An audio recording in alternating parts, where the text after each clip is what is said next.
Hey guys, this is Mr. Levinson one more time. I'm here to talk to you about chapter or lesson 4 for the seventh grade curriculum that you guys finished. And this is all about Adams' presidency. This is what you did on Thursday. And I wanted to talk to you about some of the things that happened during this, it'll come back to what we talked about with Washington's farewell address, but it'll also kind of help us to understand what's happening at this time period. It's not going to take too long, but it's like a couple of real important things about this. So, what you're looking at here is you're seeing where America's coming from. We got a new constitution, we got a new government. Thanks to Alexander Hamilton, we've got a new economic system. But now this ship that has now set sail is heading into some waves. Political parties, political factions or groups, debt from the war, and France. There's also been conflict with Native Americans, and there's some issues with England. Um, you guys did a couple treaties with Native Americans that you looked at that kind of set those Native American problems aside. But what we're really going to focus on is on England and France. But in order to do that, we're going to have to go back to the election of 1796. And this is the presidential election that takes place after Washington says, all right, I'm done. I'm out. I'm going to give you my farewell address. Then I'm going back to Virginia so I can be a farmer. So you've got these two political parties that have sort of come out of this: Federalists and Democratic Republicans. We talked a little bit about those before. On the electoral map here that you can see, these are your states with these little numbers on them. If you remember from fifth grade, these are the electoral college numbers. Whoever has the most wins the presidency. And the green here are the Federalists, and the purple are the Democratic Republicans. And as you can see here, John Adams with the green wins. If you actually count all these red numbers up, you get 71 for John Adams. And all of the red numbers in the purple here, you end up getting 68 for Thomas Jefferson. So the election of 1796 is also really interesting because it's the only election that goes by the old Constitution. Now, I don't want to say old Constitution, but it goes by the Constitution before it was changed.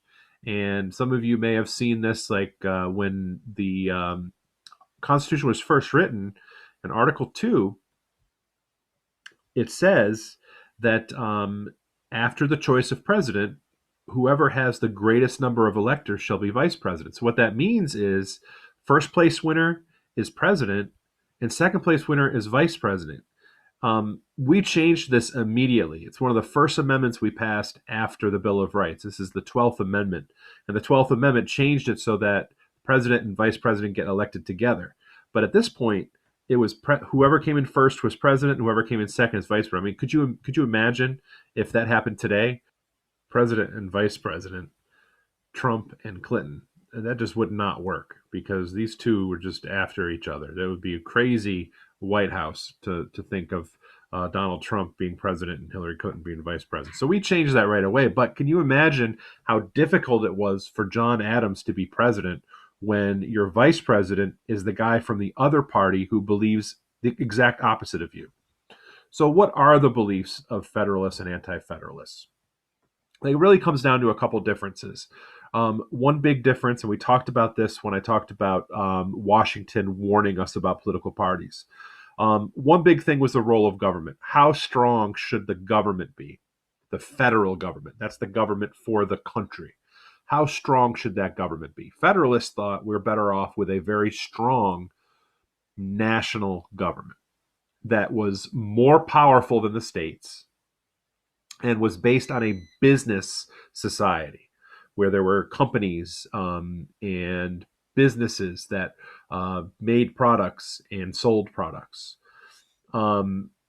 Whereas Anti-Federalists did not want a strong central government. They were nervous about a strong central government. They didn't like the idea of government. They thought that the states should have the most power still, even after all those compromises we talked about in class.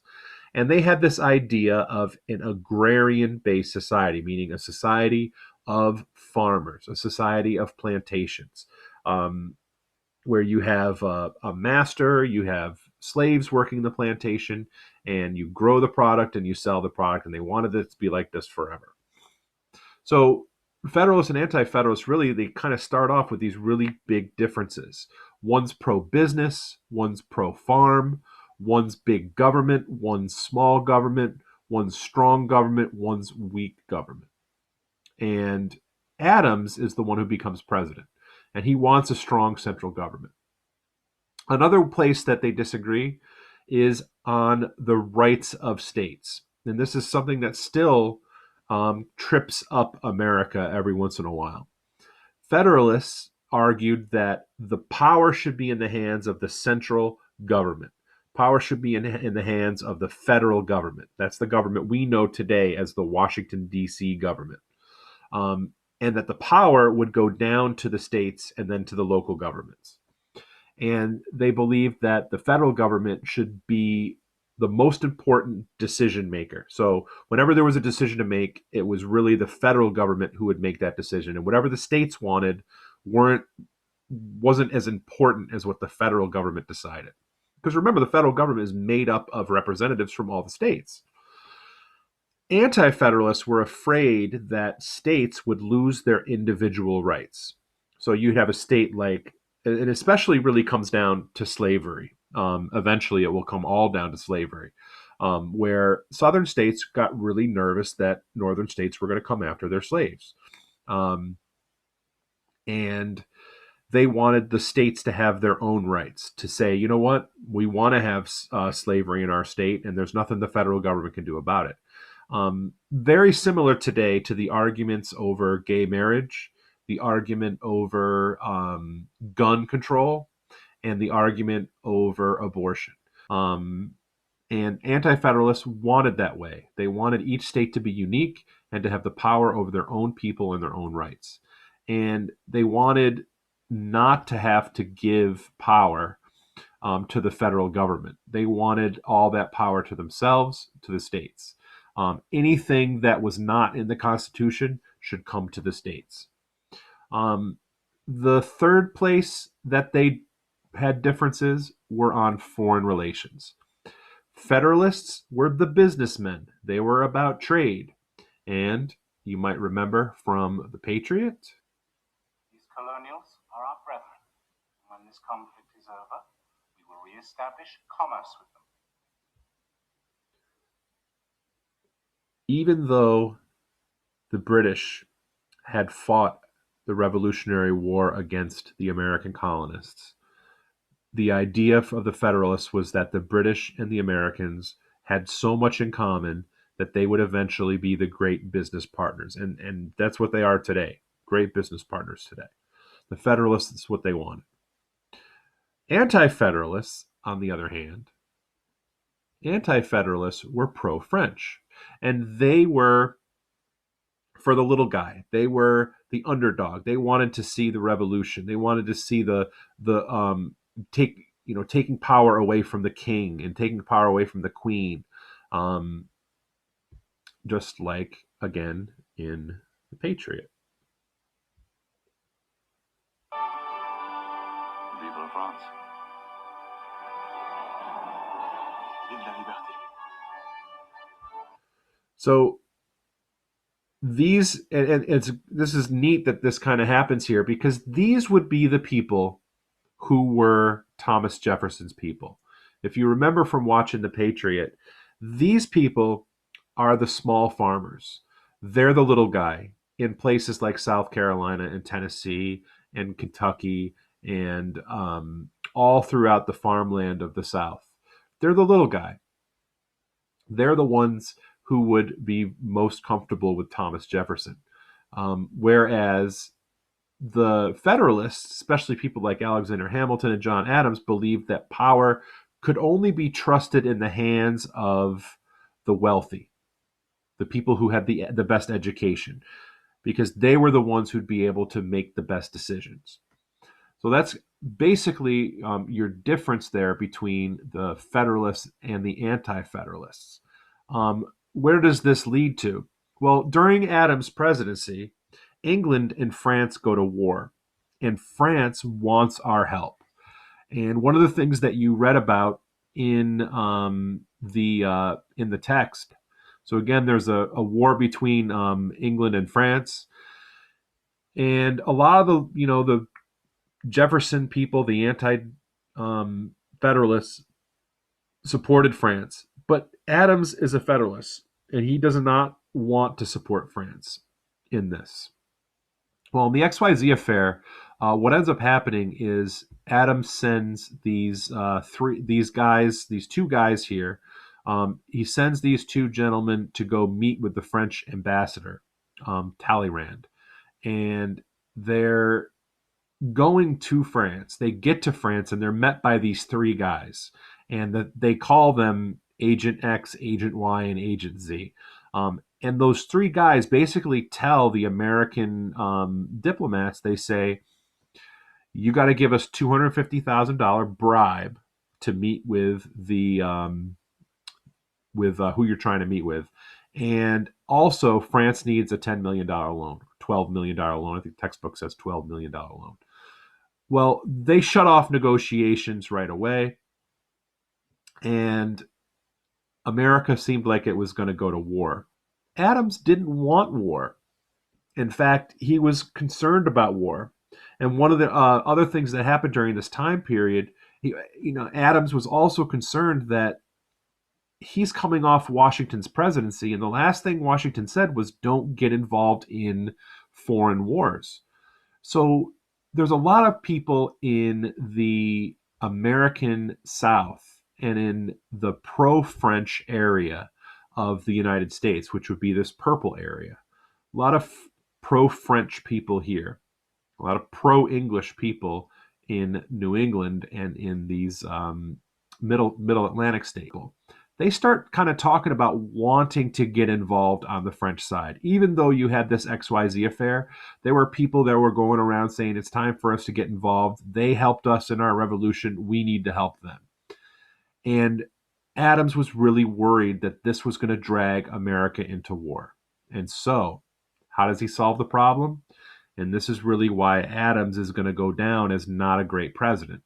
He solves the problem through what are called the Alien and Sedition Acts, which were basically, the Alien Acts was he wanted to stop people from coming into the country, especially pro-French people. And this probably sounds very familiar because we've heard this kind of thing recently also.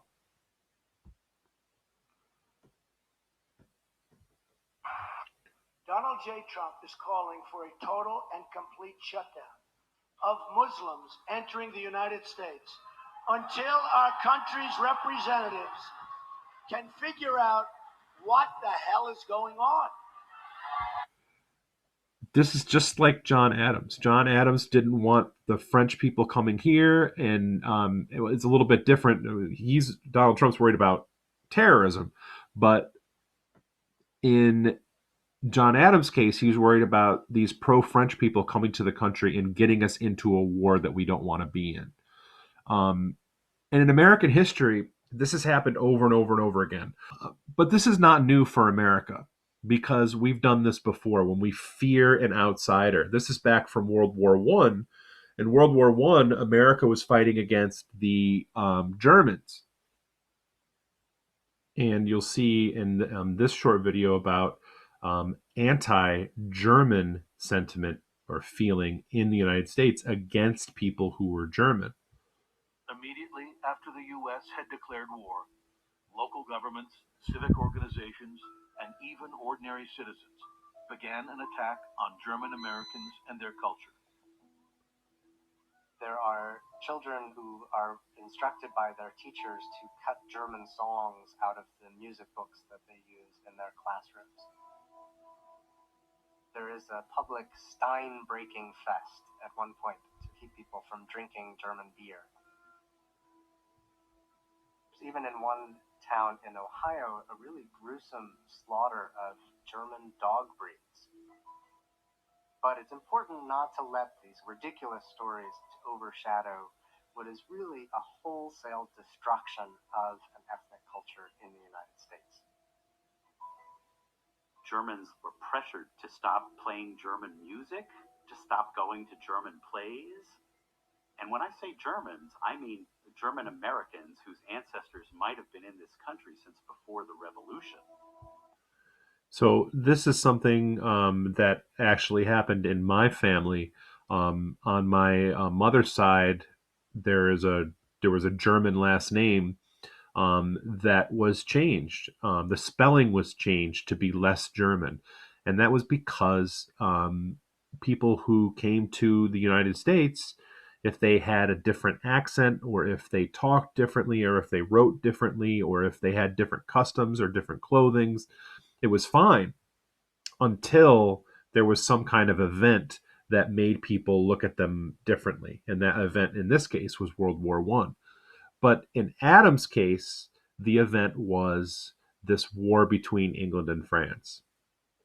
And eventually, this will be the reason that this will be one of the reasons that Adams loses the election of 1800. And he is the first president to only serve one term. But after him, Jefferson serves 2 terms, Madison serves 2 terms, Monroe serves 2 terms, and he only serves one. And it's because of these laws, the Alien and Sedition Acts. The alien part was blocking people coming into the United States and trying to draw up pro-war feelings for France. Sedition was stopping people from talking against the government. Could you imagine that today, where people said, "No, you can't say things bad about the president"? And that was actually in your reading in the beginning of this section, asked you that question before the reading even begins. This big idea here. You're a newspaper reporter. You've written things bad about the president, but now Congress has passed a law that makes it illegal to criticize the government. You could be arrested for your articles. Could you imagine that? In the United States, a law has been passed that says you cannot speak out or write bad things about the president. That's half of social media today, is people bashing Trump, saying bad things about the president. The other half is people bashing the Democrats. But that was what happened here, and this really is the end of the Adams presidency, because he's trying to protect us from going to war with France. And this was a big deal in his presidency. He made these laws to stop things from drawing us into a conflict, because you remember, right behind him is George Washington saying, "Don't get involved in foreign conflicts." So I hope you got something out of this, and that it helped you to understand this section a little bit more. The next time I will be doing one about Thomas Jefferson, and how Thomas Jefferson kind of puts his foot in his mouth about his beliefs and when it comes to government power. But we'll talk about that next time. Lesson 5, you guys, good luck on that, and I will talk to you soon.